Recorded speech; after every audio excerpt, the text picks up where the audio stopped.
Praise the lord. అందరికి వందనాలు. ప్రార్థన చేసుకుందాం. ధవలవర్ణుడా, రత్నవర్ణుడా, 10,000 అతికాంక్షణీయుడా యేసయ్య, మీకే స్తుతులు స్తోత్రాలు వందనాలు చేయించుకుంటున్నాను ఆయన. దేవా, మరొకసారి ఉదయ కాలంలో చేరి మిమ్మల్ని స్తుతించడానికి మాకు ఇచ్చినటువంటి ఈ శ్రేష్టమైన సమయం అంతటి కొరకు స్తోత్రాలు. దేవా, మరి తండ్రి, దేవా, మీరే పరిశుద్ధాత్మ రూపంలో మా మధ్య సంచరించమని ప్రార్థన చేస్తున్నాం. దేవా, పాడుకునే పాటలు మా కొరకు దీవించమని ప్రార్థన చేస్తున్నాము. స్తోత్రాలు. దేవా, 91వ కీర్తన విశ్వాసంతో నిరీక్షణతో చదువుకునే సమయం అంతటిని మా కొరకు దీవించండి. దేవా, మరి తండ్రి ప్రభా, మీ వాగ్దానాలు మా పక్షంగా గొప్పగా మీరు నెరవేర్చి మీ నామానికి మహిమ తెచ్చుకోమని ప్రార్థన చేస్తున్నాం. దేవా, సమస్త విషయాల్లో సహాయం చేయండి. ఏ తెగులు మీ గుడారం సమీపించదని దేవా వాగ్దానం చేసిన గొప్ప దేవుడవు, గొప్ప కార్యములు జరిగించండి అనే విషయాలు మాకు సహాయం చేయండి. దేవా, మీ వాక్యాన్ని వినే సమయం అంతటిని మా కొరకు దీవించమని ప్రార్థన చేస్తున్నాం. దేవా, మరి తండ్రి, మీ సిలువ ప్రేమను ప్రభా ఇంకనూ మేము నాయన సంపూర్ణంగా పరిపూర్ణంగా అర్థం చేసుకోవడానికి మాకు సహాయం చేయమని ప్రార్థన చేస్తున్నాం. దేవా, తద్వారా ప్రభా మరి తండ్రి ఇంకనూ మీకు సన్నిహితంగా మేము రావడానికి మాకు సహాయం చేయండి. సిలువలో దేవా మీరు మాకు అనుగ్రహించినటువంటి ఆ జయము, శక్తి సమస్తాన్ని మేము ఇంకనూ స్వతంత్రించుకోవడానికి సహాయం చేయమని ప్రార్థన చేస్తున్నాం. దేవా, సమస్త విషయాలు కృప చూపించండి. మీ నామానికి మహిమ తెచ్చుకోండి. ఆ సిలువ త్యాగం నా కోసమే, మా కోసమే అని ప్రతి ఒక్కరు కూడా గ్రహించలాగున దేవా మరి తండ్రి సహాయం చేయమని ప్రార్థన చేస్తున్నాం. మీ స్తోత్రాలు ఆయన. ఇదిగో ప్రభా మరి తండ్రి మీ సన్నిధిలో గడిపేటువంటి కొద్దిపాటి సమయాన్ని మా కొరకు దీవించమని ప్రార్థన చేస్తున్నాం. మీ ప్రియులు వారి గృహాల్లో దేవా మరి తండ్రి ప్రార్థనలు ఏకీభిస్తుండగా మరి తండ్రి నాయన మరి ప్రతి చోట మీ సన్నిధి ప్రసన్నతను మెండుగా మీరు అనుగ్రహించమని ప్రార్థన చేస్తున్నాం. స్తోత్రాలు. అన్ని విషయాల్లో సహాయం చేయండి. మీరు సర్వాంతర్యామి అయినటువంటి దేవుడు అంటున్నందుకు మీ స్తోత్రాలు. ప్రతి చోట ప్రభా మరి తండ్రి నాయన దేవా మీ నామంలో చేరినటువంటి యొక్క భక్తుల మీద మీ కనుదృష్టి నిలుస్తుంది. దేవా, వారు చేసేటువంటి ప్రార్థన కూడా ప్రభా మీరు ఆలకించేటువంటి దేవుడు. మీ స్తోత్రాలు. గొప్ప కార్యములు జరిగించండి. మీ నామానికి మహిమ తెచ్చుకోండి. దేవా ప్రభా ముందున్న సమయం అంతటిని మా కొరకు దీవించమని మీకే స్తుతులు స్తోత్రాలు వందనాలు చేయించుకుంటూ యేసయ్య నామములో స్తుతించి ప్రార్థన చేసి అడిగి వేడుకుంటున్నాం పరలోకపు తండ్రి. ఆమేన్. ఆత్మీయ గీతాల్లో నుంచి 613వ పాట పాడు.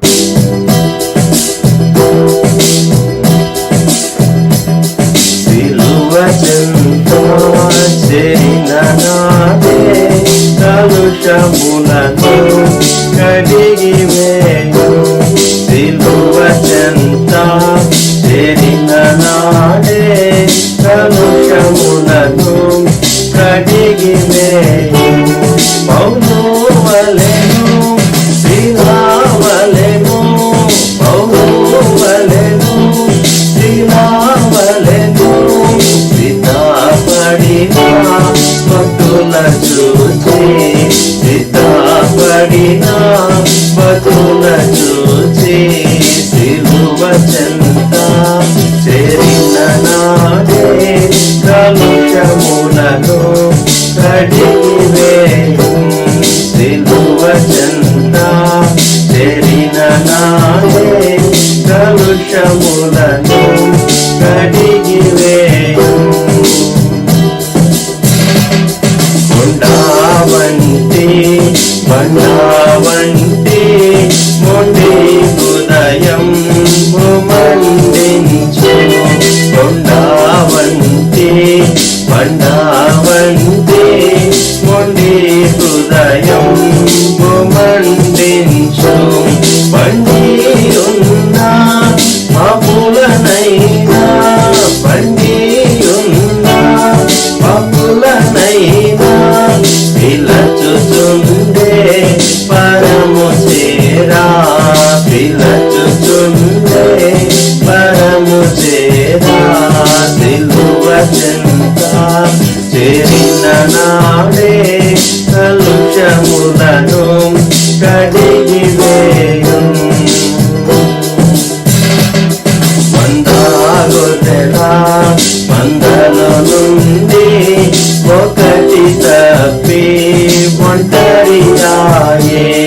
మందాగొర్రెల మందలో నుండి ఒకటి తప్పి ఒంటరియాయే. 99 గొర్రెల విడిచి, 99 గొర్రెల విడిచి ఒంటరి అయిగా గొర్రెను వెదకెన్, ఒంటరి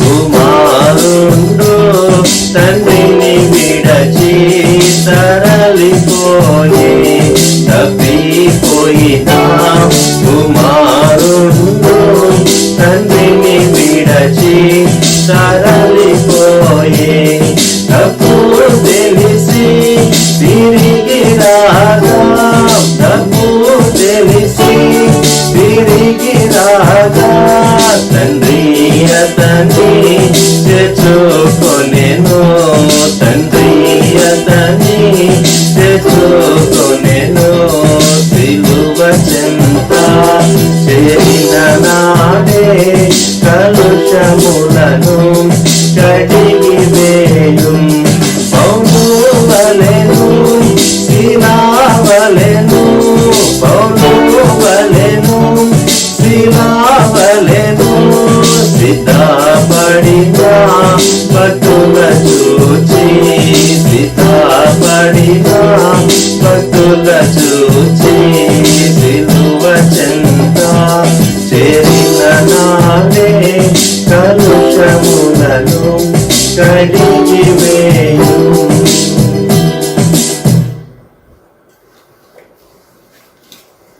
ప్రకారంగా 91వ కీర్తన చదువుకుందాం ప్రియులారా. మహోన్నతుని చాటున నివసించి వాడే సర్వశక్తి నేడును విశ్రమించువాడు. మహోన్నతుని చాటున నివసించువాడే సర్వశక్తి నేడును విశ్రమించువాడు. ఆయనే నాకు ఆశ్రయము నా కోట నేను నమ్ముకును నా దేవుడని నేను యెహోవాని గురించి చెప్పుచున్నాను.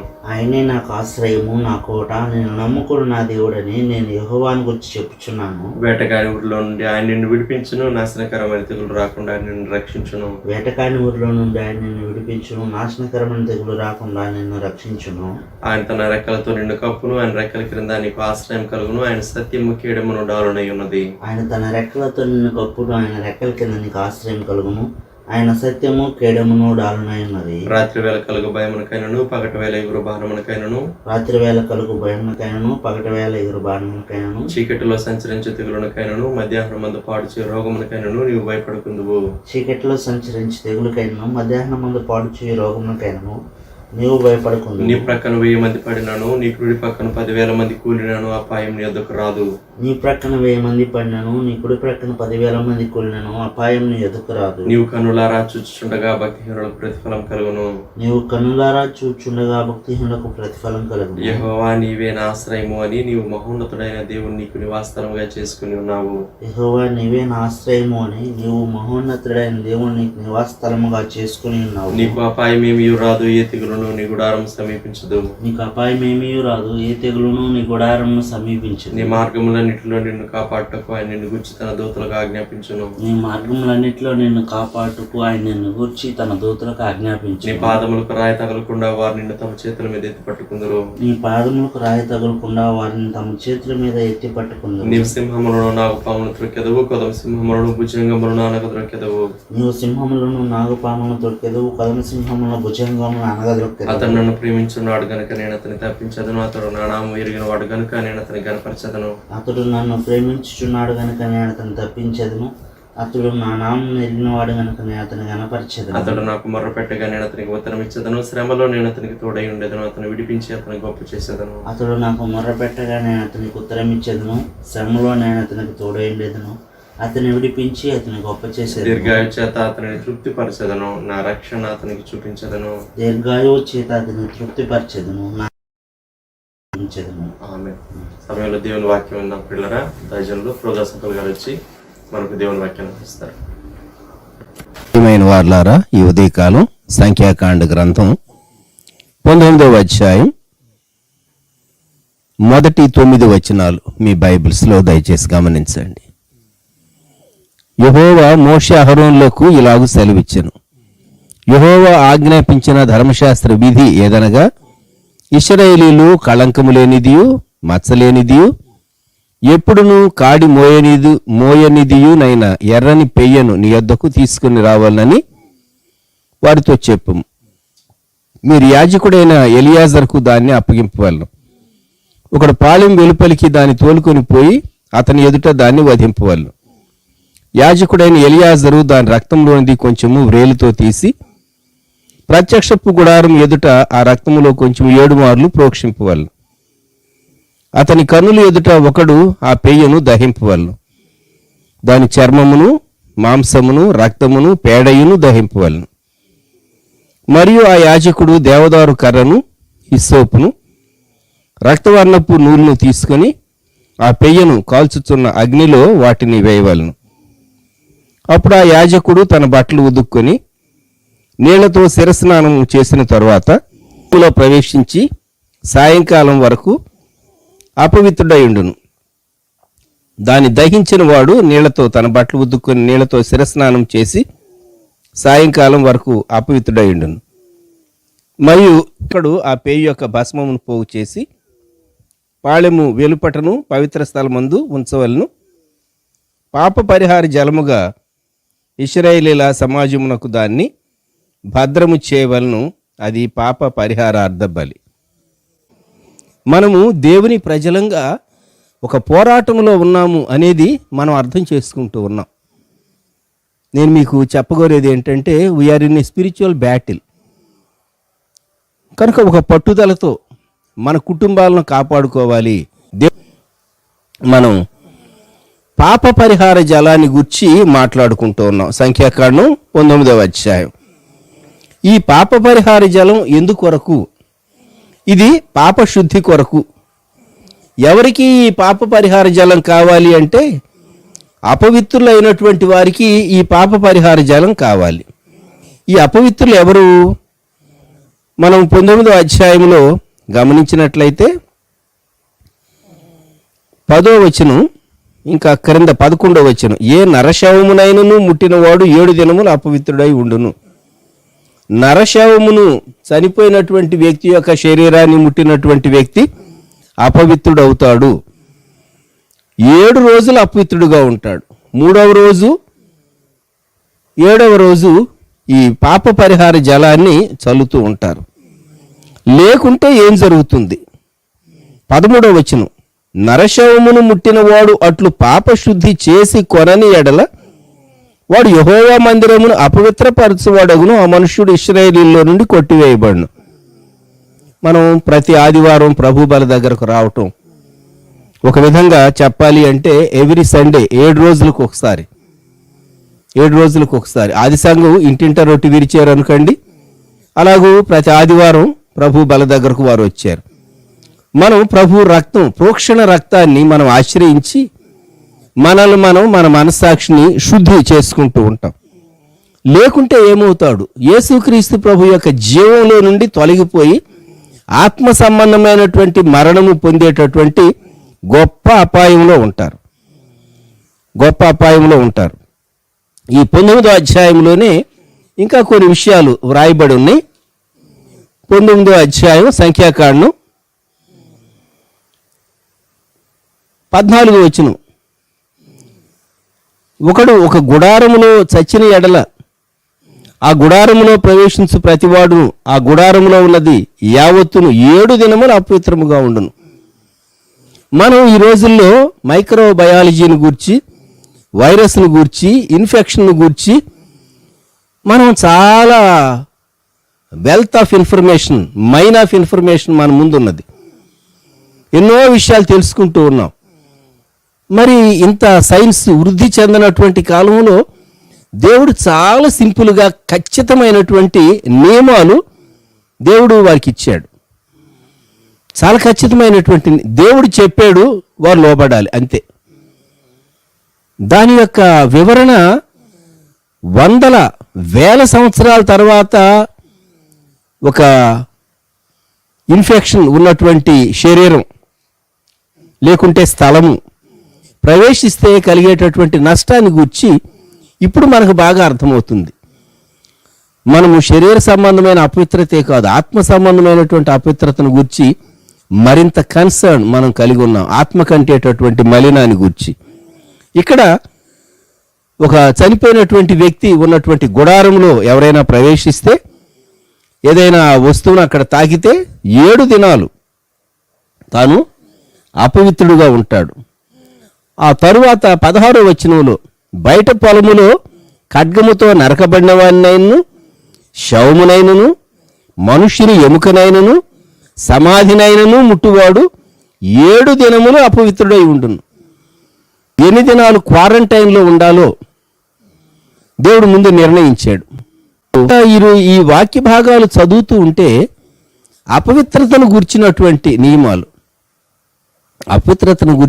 నియమాలు, పాప పరిహార జలము ప్రోక్షించబడవలసినటువంటి ఆవశ్యకత, మనస్సాక్షిని శుద్ధి చేసుకునేటటువంటి ఆవశ్యకత, పాపం యొక్క కీడు నుండి, దాని దుష్ఫలితముల నుండి మనం తప్పించబడటానికి యేసుక్రీస్తు ప్రభు యొక్క రక్తాన్ని ఎలాగ ఆశ్రయించాలో మనం ఇంకా చాలా జాగ్రత్తగా ఆలోచించాలి. ఎందుకంటే లోకంలో పాపం అనేది ప్రవహిస్తూ ఉన్నది. గాలి వీచినట్లుగా పాపం వీస్తూ ఉన్నది. చిన్నలని లేదు, యవనస్తులని లేదు, పెద్దలని లేదు, వృద్ధులని లేదు, పురుషులని లేదు, స్త్రీలని లేదు, ఆ దేశం అని లేదు, ఈ దేశం అని లేదు. పవిత్రత మానవుని కన్నుల్లో నుండి, వినికిలో నుండి మానవుని పైన దాడి చేస్తూ ఉన్నది. పరిశుద్ధ పోరాటం భక్తుడు జాన్ బనియన్ వ్రాసాడు, హోలీవార్. దానిలో సాతాను చెవి, కన్ను వీటన్నిటి ద్వారాల దగ్గర విశ్వాసిని ఎలాగూ అటాక్ చేయటానికి తన సేనను మోహరింప చేస్తుందో పిల్గ్రిమ్స్ ప్రోగ్రెస్, యాత్రికుని ప్రయాణం రాసినటువంటి దైవజనుడే పరిశుద్ధ పోరాటం హోలీవార్ కూడా వ్రాసాడు. చదవదగినటువంటి గ్రంథరాజ్యం అది. ఇక్కడ సంఖ్యాకాండం 19వ అధ్యాయంలో ఒక వ్యక్తి 7 దినాలు అపవిత్రుడై ఉంటాడు. క్వారంటైన్ అన్నమాట. 7 దినాలు అపవిత్రుడై ఉంటాడు. అపవిత్రుడు పైన 3వ దినము, తర్వాత 7వ దినం ఏం చేయాలి? 17వ వచనం, అపవిత్రుల కొరకు వారు పాప పరిహారార్థమైన హోమ భస్మములోనిది కొంచెము తీసుకొనవలను. పాత్రలో వేయబడిన ఆ భస్మం మీద ఒకడు పారు నీళ్లు పోయవలను. తర్వాత పవిత్రుడైన ఒకడు హిస్సోపు తీసుకొని ఆ నీళ్లలో ముంచి ఆ గుడారం మీదను, దానిలోని సమస్తమైన ఉపకరణముల మీదను, అక్కడున్న మనుషుల మీదను, ఎముకనే గాని, నరకబడిన వారినే గాని, శవమునే గాని, సమాధినే గాని ముట్టిన వాని మీదను దాని ప్రోక్షింపవలను. 3వ దినమున 7వ దినమున పవిత్రుడు అపవిత్రుని మీద దానిని ప్రోక్షింపవలెను. 7వ దినమున వాడు పాపశుద్ధి చేసుకుని తన బట్టలు ఉదుక్కొని నీళ్లతో స్నానం చేసి సాయంకాలమున పవిత్రుడగును. చాలా మార్లు సంఖ్యాకాండము, లేవీకాండం ఈ భాగాలు చదివినప్పుడు మనం అంత సీరియస్గా తీసుకుని ఉన్నాం. 2020కి ముందు బహుశా విశ్వాసులైనటువంటి వారు కూడా ఈ విషయాలు చాలా డీప్గా ఆలోచించి ఉండరు అని నేను నమ్ముతూ ఉన్నాను. ఇప్పుడు ఈ భాగాలు చదువుతూ ఉంటే యేసుక్రీస్తు ప్రభు రాకడకు, మొదటి రాకడకు ముందే, ఆయన భూలోకములోనికి రాక మునిపే, శరీరధారిగా జన్మింపక మునిపే తాను ఏర్పరచుకున్నటువంటి జనాంగం వారి యొక్క జీన్స్ ఎలాగుండాలో, వారి శరీరాలు ఎలాగూ పవిత్రంగా ఉండాలో, ఎంత హోలీగా ఉండాలో, ఆ జనాంగాన్ని ఎన్నుకోవటంలోనే వారికి తన కట్టడలు, విధులు ఆయన నేర్పించడంలో ఆజ్ఞలు ఇచ్చి వారిని ఎంత ప్యూర్ నేషన్గా ఉండాలని దేవుడు ఉద్దేశించి నేర్పించాడో చదువుతూ ఉంటే మనకు చాలా ఆశ్చర్యం కలుగుతుంది. కుష్ఠరోగి శుద్ధుడయ్యాడని కన్ఫర్మ్ చేయడానికి కూడాను ఈ ప్రొసీజర్ మనము లేవీకాండ గ్రంథంలో చూస్తాం. ఈ భస్మాన్ని గూర్చి మనము వివరంగా చూడబోతూ ఉన్నాం. భస్మాన్ని గూర్చి ఒక పెయ్యను వధించాలి, దాన్ని కాల్చాలి. కాల్చేటప్పుడు 3 వస్తువులు వేయాలి. ఇప్పుడు 19వ అధ్యాయం నంబర్స్ 19. యెహోవా మోషే అహరోనులకు ఇలాగు సెలవిచ్చెను. యెహోవా ఆజ్ఞాపించిన ధర్మశాస్త్ర విధి ఏదనగా, ఇశ్రాయేలీలు కళంకము లేనిదియు మచ్చలేనిదియు ఎప్పుడు కాడి మోయనిదియునైనా ఎర్రని పెయ్యను నీ యొద్దకు తీసుకొని రావాలని వారితో చెప్పుము. ఇంగ్లీష్లో రెడ్ హీఫర్ అంటారు. రెడ్ హీఫర్, ఎర్రని పెయ్య. ఇది ఆవు. ఎందుకు అంటే ఇది చంపబడాలి, ఇది కాల్చబడాలి. ఎర్రని పెయ్య, దానికి మచ్చలు ఉండకూడదు, కళంకం కానీ ఉండకూడదు. కళంకము అంటే అన్ని అవయవాలు చక్కగా ఉండాలి, లోపభూయిష్టంగా ఉండకూడదు. కళంకము లేని పెయ్య, ఎర్రని పెయ్య. ఎప్పుడు కాడిమోయనిది, వ్యవసాయానికి లేకుంటే ఇంటి పనులకు ఉపయోగించనిది. మనము ఈ విషయాన్ని జ్ఞాపకం చేసుకుంటే యాజకుని ముందు అహరోను కుమారుడైనటువంటి ఎలియాజరు ముందుకు దాన్ని తీసుకుని రావాలి. 3వ వచనం, ఒకడు పాళెము వెలుపలికి దాన్ని తోలుకొని పోయి అతని ఎదుట దాన్ని వధింపవలను. యెరూషలేము వెలుపల వధింపబడిన యేసుక్రీస్తు ప్రభు మనకు జ్ఞాపకం రాడా? ఒక పాట ఉన్నది, అదిగదిగో ఆ కల్వరిపై వధగొర్రె యేసుడు నీకై అని. యేసుక్రీస్తు ప్రభు గొర్రెపిల్లగా వధింపబడ్డాడు. యెరూషలేము వెలుపట ఆయన శ్రమ పడ్డాడు. ఇక్కడ ఎర్రని పెయ్య కౌ, ఇది అంతకు మునుపు పాలు ఇవ్వనిది, ప్రెగ్నెంట్ కానటువంటిది, అంతకు మునుపు కాడి మోయలేదు. యేసుక్రీస్తు ప్రభు యొక్క జీవితాన్ని జ్ఞాపకం చేసుకుంటే ఎంత పవిత్రుడో, ఎంత నిష్కల్మషుడో, నాలో పాపమున్నదని మీలో ఎవరు స్థాపించగలరు అని సవాలు చేసినటువంటి వ్యక్తి ప్రభు అయినటువంటి యేసుక్రీస్తు వారు. ధర్మశాస్త్ర పండితులు ఎదుట, అలాగే శాస్త్రుల ఎదుట, పరిసయ్యుల ఎదుట యేసుక్రీస్తు ప్రభు జీవితంలో వారు లోపం, మచ్చ, పాపం కనుగొనవల్లని ఎంత వెదికినా వారు కనుగొనలేకపోయారు. ప్రియమైనటువంటి వారలారా, ఆయన ధర్మశాస్త్ర ప్రకారం మన కొరకు ప్రభు అయినటువంటి యేసుక్రీస్తు వారు సిలువలో ఆయన తనను తాను అప్పగించుకోవలసి వచ్చింది. ఈ రెడ్ హీఫర్ను గురించి మనం నేర్చుకునేటటువంటి విషయం ఏంటంటే, మిగిలినటువంటి అర్పణల్లో రక్తం అంతా కారిన తరువాత అప్పుడు ఆ జంతువును దహిస్తారు. ఇక్కడ రక్తంలో కొంత మాత్రమే 7 మార్లు 4వ వచనం, యాజకుడైన ఎలియాజరు దాని రక్తములోనిది కొంచెము వ్రేలితో తీసి ప్రత్యక్షపు గుడారం ఎదుట ఆ రక్తములో కొంచెము 7 మార్లు ప్రోక్షింపవలను. 7 సంపూర్ణ సంఖ్య. ప్రత్యక్షపు గుడారము ముందు ప్రోక్షించబడినటువంటి రక్తం. మనము దేవుని కలుసుకునేటటువంటి, మానవుడు దేవుని కలుసుకునేటటువంటి స్థలం టెంట్ ఆఫ్ మీటింగ్, ఆ ప్రత్యక్షపు గుడారం. ప్రత్యక్షపు గుడారము యొక్క ఎదుట యేసుక్రీస్తు ప్రభు రక్తం ద్వారా తప్ప మనము దేవుణ్ణి కలుసుకోవటం అసంభవం. యేసుక్రీస్తు ప్రభు లేకుండా తమ నీతితో, తమ భక్తితో, తమ ధర్మకార్యములతో, తమ స్వంత నీతితో, తమ రకరకాలైన ఫిలాసఫీలతో మనుషులు పరలోకాన్ని చేరాలి అని మనుషులు ప్రయత్నం చేస్తూ ఉన్నారు. వారి మనస్సాక్షి పాపపు జ్ఞప్తి నుండి విడుదల పొందగలదా? పాపం యొక్క శిక్ష నుండి తప్పించుకోగలరా? Who will pay the price? ఎవరు చెల్లిస్తారు మానవుని పాపము అతిక్రమణకైన పరిహారం?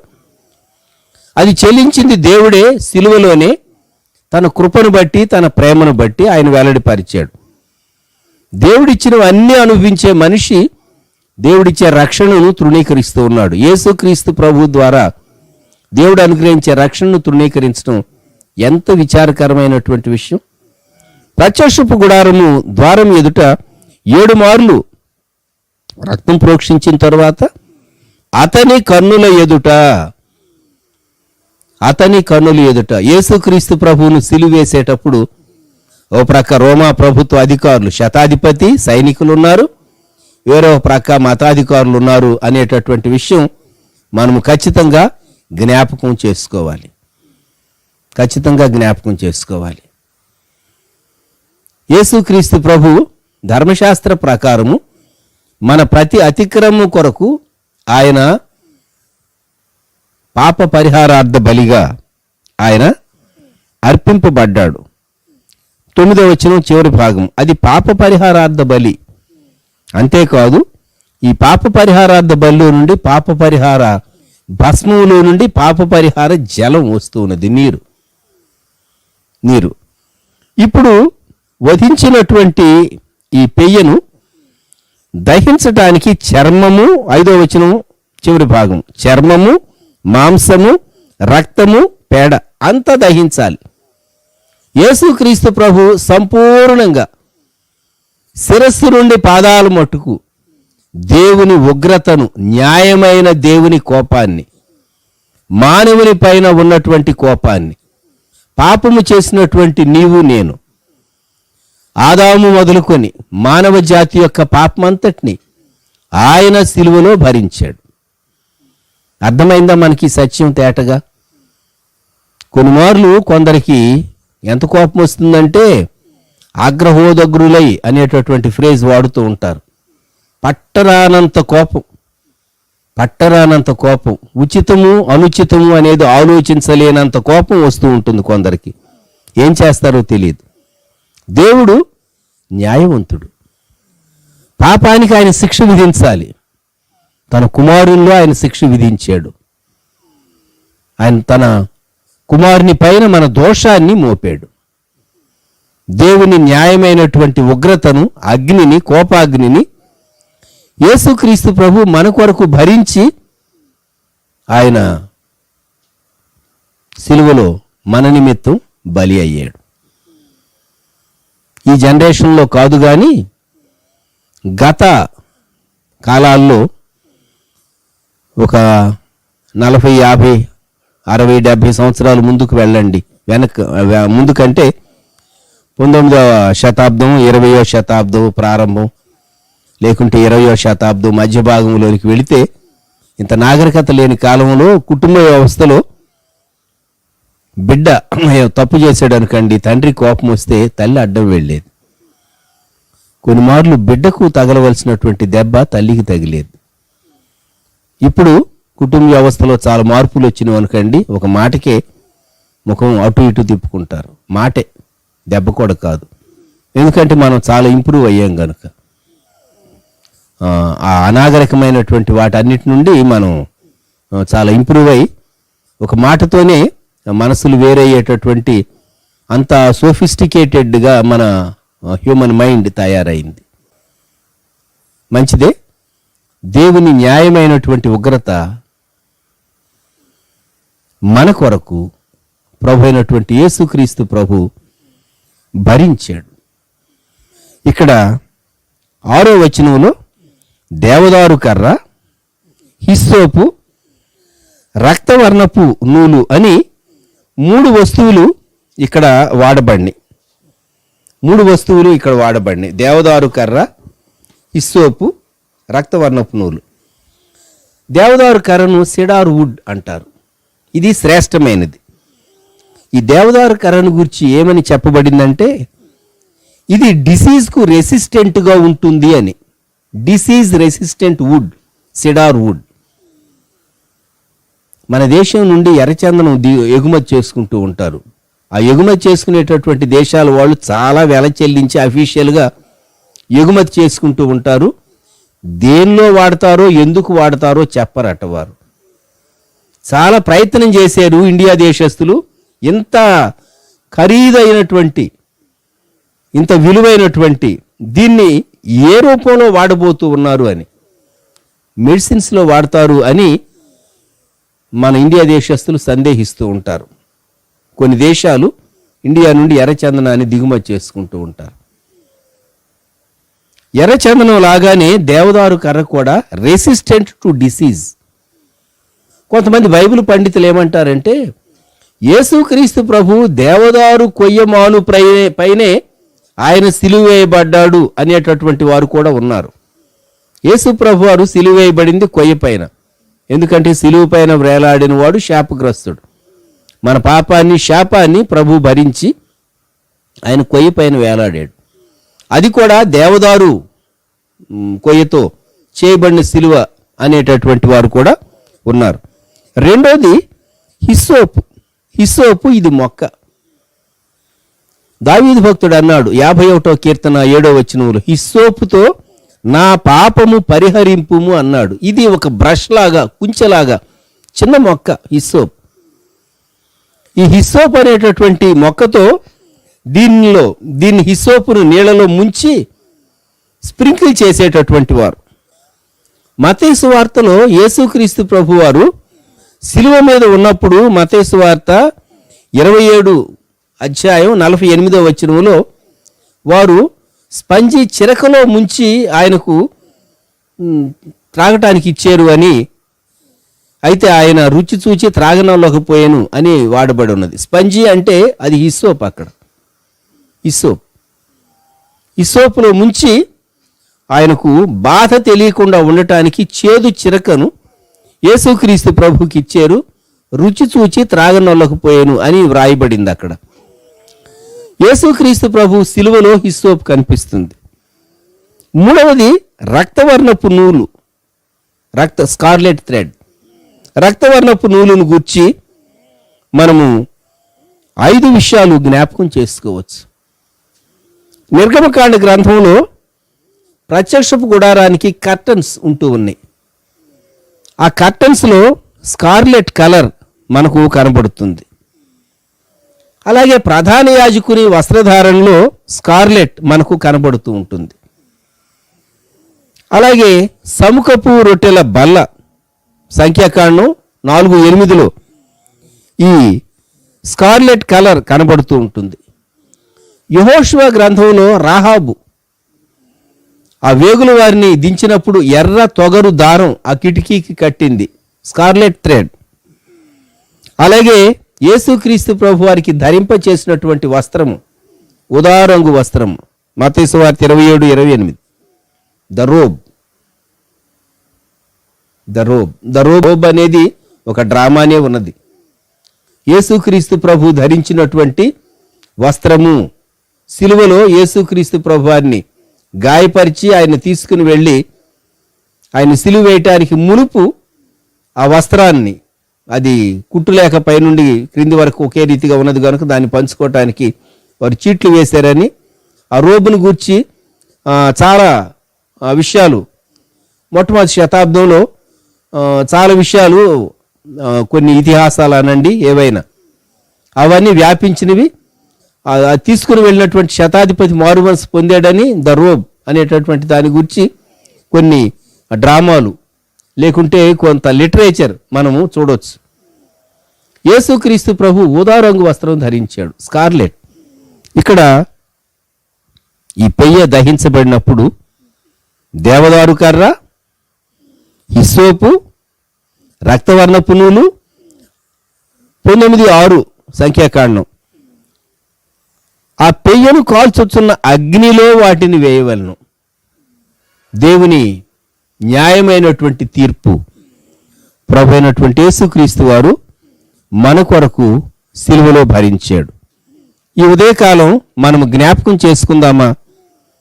ప్రియ ప్రభువా, నేను పవిత్రుడనవు నిమిత్తము నా పైన పాప పరిహార జలం ప్రోక్షింపబడే నిమిత్తం ఆ బూడిద నీటితో కలిపి హిస్సోపుతో స్ప్రింకిల్ చేసేటటువంటి వారు. యేసుక్రీస్తు ప్రభు రక్తం మన మనస్సాక్షిని ఎంత ఎక్కువ శుద్ధి చేస్తుంది. హెబ్రీ పత్రిక గ్రంథకర్త హెబ్రీ పత్రికలో చాలా విషయాలు మనకు వ్రాయబడి ఉన్నాయి. హెబ్రీ పత్రిక 9వ అధ్యాయం, హెబ్రీ పత్రిక 9వ అధ్యాయం 14వ వచనం, నిత్యుడగు ఆత్మ ద్వారా తను తాను దేవునికి నిర్దోషినిగా అర్పించుకున్న క్రీస్తు యొక్క రక్తము నిర్జీవ క్రియలను విడిచి జీవము గల దేవుని సేవించుటకు మీ మనసాక్షిని ఎంతో ఎక్కువగా శుద్ధి చేయను. అయినటువంటి వారలారా, ఈ ఉదయకాలం మనము ప్రభువు స్తుతింపబద్ధులంగా ఉంటూ ఉన్నాం. లేవీకాండ గ్రంథంలో 14వ అధ్యాయం, ఒక వ్యక్తి కుష్ఠరోగం నుండి తాను పవిత్రుడయ్యాడు అని చెప్పడానికి కూడాను ఒక ప్రాసెస్ ఉన్నది.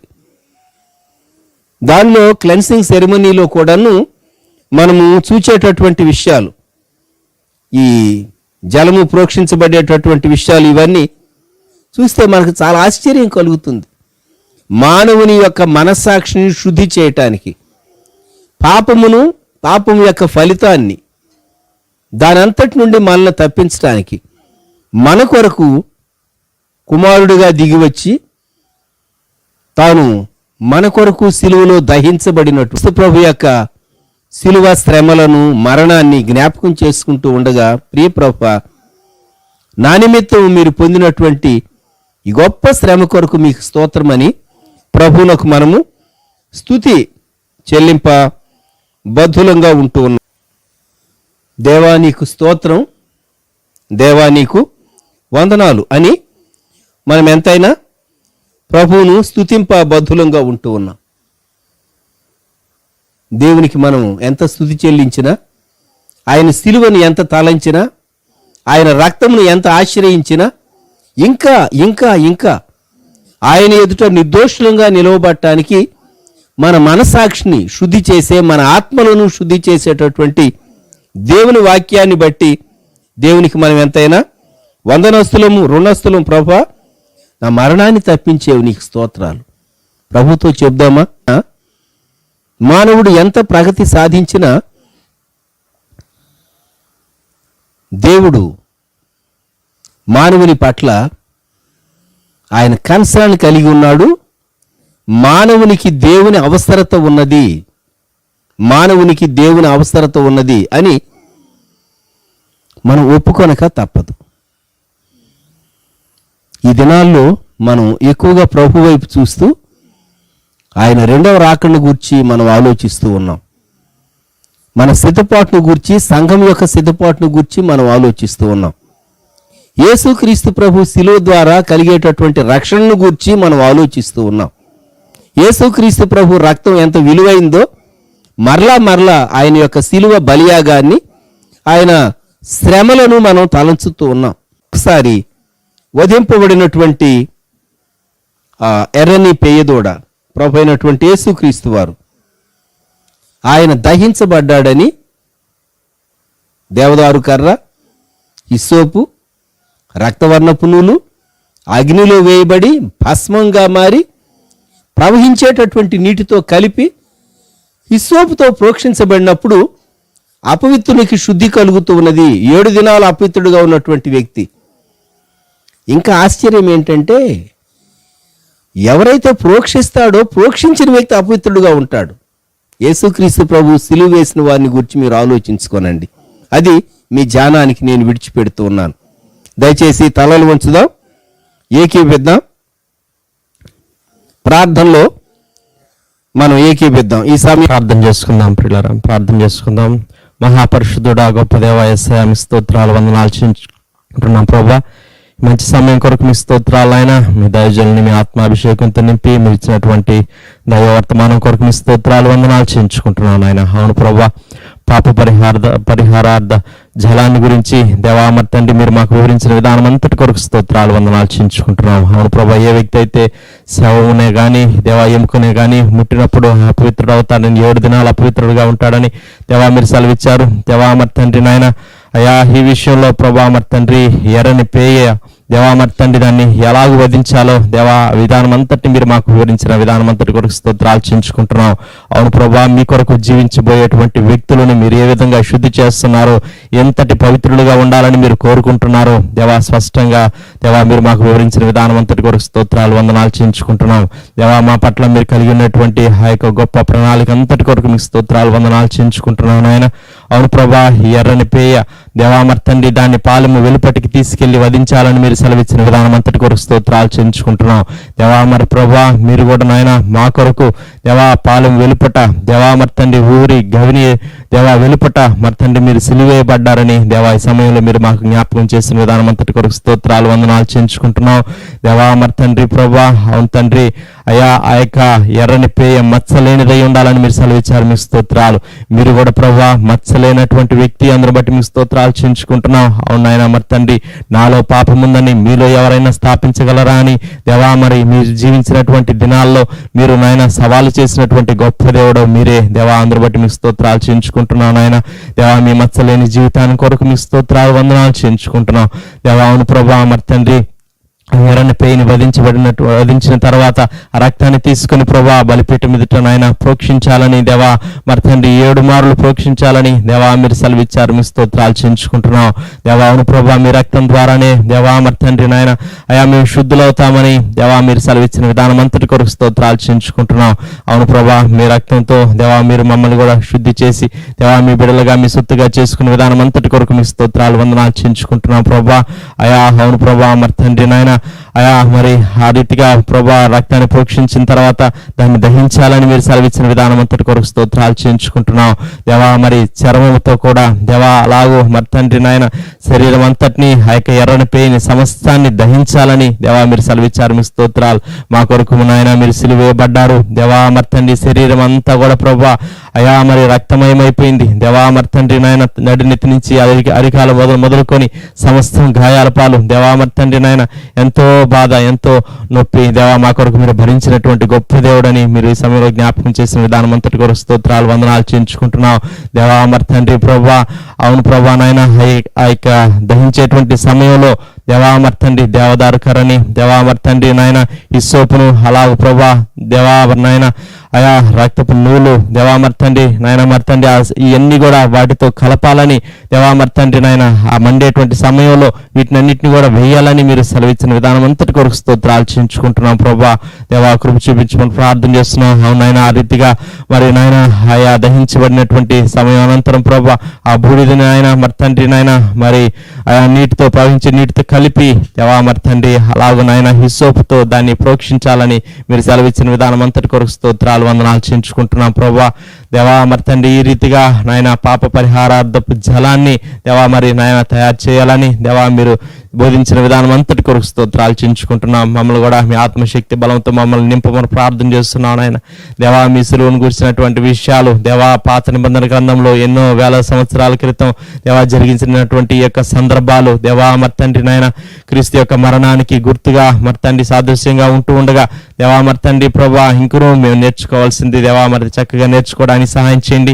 విన వాక్కు మా అందరి హృదయాల్లో నీరు కట్టి ఫలింపజేయమని ప్రార్థన చేస్తున్నాం దేవా. మరి తండ్రి మా పట్ల కలిగి ఉండేటువంటి ఆ యొక్క ప్రణాళిక ఎంతో గొప్పది దేవా. ఎంతో శుద్ధులుగా మేము నాయన పరిశుద్ధులుగా మేము సాగిపోవాలన్నది మీ యొక్క ధ్యేయమై ఉన్నది దేవా. మరి తండ్రి ఆ యొక్క ప్రక్రియలో ప్రణాళికలో దేవా చక్కగా మేము ప్రభా మరి తండ్రి శుద్ధులుగా పరిశుద్ధులుగా సాగిపోతూ దేవా మిమ్మల్ని మహింపరిచి గొప్ప చేసేటువంటి బిడలుగా మేము ఉండడానికి సహాయం చేయండి. తద్వారా ప్రభా మీరు మా కొరకు సిద్ధపరిచినటువంటి ఆ యొక్క దేవా పరలోక రాజ్యాన్ని దేవా మరి తండ్రి నాయన మరి నిశ్చయంగా స్వతంత్రించుకునేటువంటి గొప్ప మరి తండ్రి మార్గంగా మీరు ఉంటూ ఉండగా దేవా మరి తండ్రి ఆ బాటలో చక్కగా మేము వెళ్ళడానికి మాకు సహాయం చేయమని ప్రార్థన చేస్తున్నాం. గొప్ప విశ్వాసం మీరు మాకు దయచేయండి. సమస్త విషయాల్లో సహాయం చేయండి దేవా. ప్రార్థనలు ఏకీమించిన ప్రతి బిడ్డ కొరకు స్తోత్రాలు దేవా. వారి కుటుంబాన్ని జ్ఞాపకం చేసుకుని దేవా మరి తండ్రి ఏ కుటుంబంలో ఏ ఆఖరి అవసరం ఉన్నదో సమస్తాన్ని ఎరిగినటువంటి దేవుడవు దేవా మరి తండ్రి మీ సన్నిధి ప్రసన్నత మెండుగా మీ బిడ్డలకు అనుగ్రహించి మీ నామానికి మహిమ తెచ్చుకోమని ప్రార్థన చేస్తున్నాం. మీ స్తోత్రాలు దేవా మరి తండ్రి వ్యక్తిగతంగా మీ బిడ్డలు చేసుకున్నటువంటి ప్రతి విధమైనటువంటి ప్రార్థన కూడా మీరు ఆలకించి గొప్ప జవాబు మీరు వారికి అనుగ్రహించి మీ నామానికి మహిమ తెచ్చుకోమని ప్రార్థన చేస్తున్నాం. వాక్యం అందించినటువంటి దైవజనుల గారి కొరకు స్తోత్రాలు వందనాలు చేయించుకుంటున్నాను ఆయన దేవా మరి తండ్రి ప్రభా ఈ దినమంతటికి కావాల్సినటువంటి గొప్ప శక్తి ఆత్మబలము విశ్వాసం సమృద్ధిగా మీరు మాకు అనుగ్రహించమని యేసుక్రీస్తు వారి అతి పరిశుద్ధమైన నామంలో స్తుతించి ప్రార్థన చేసి అడిగి వేడుకొంచున్నాం పరలోకపు తండ్రి. Amen amen.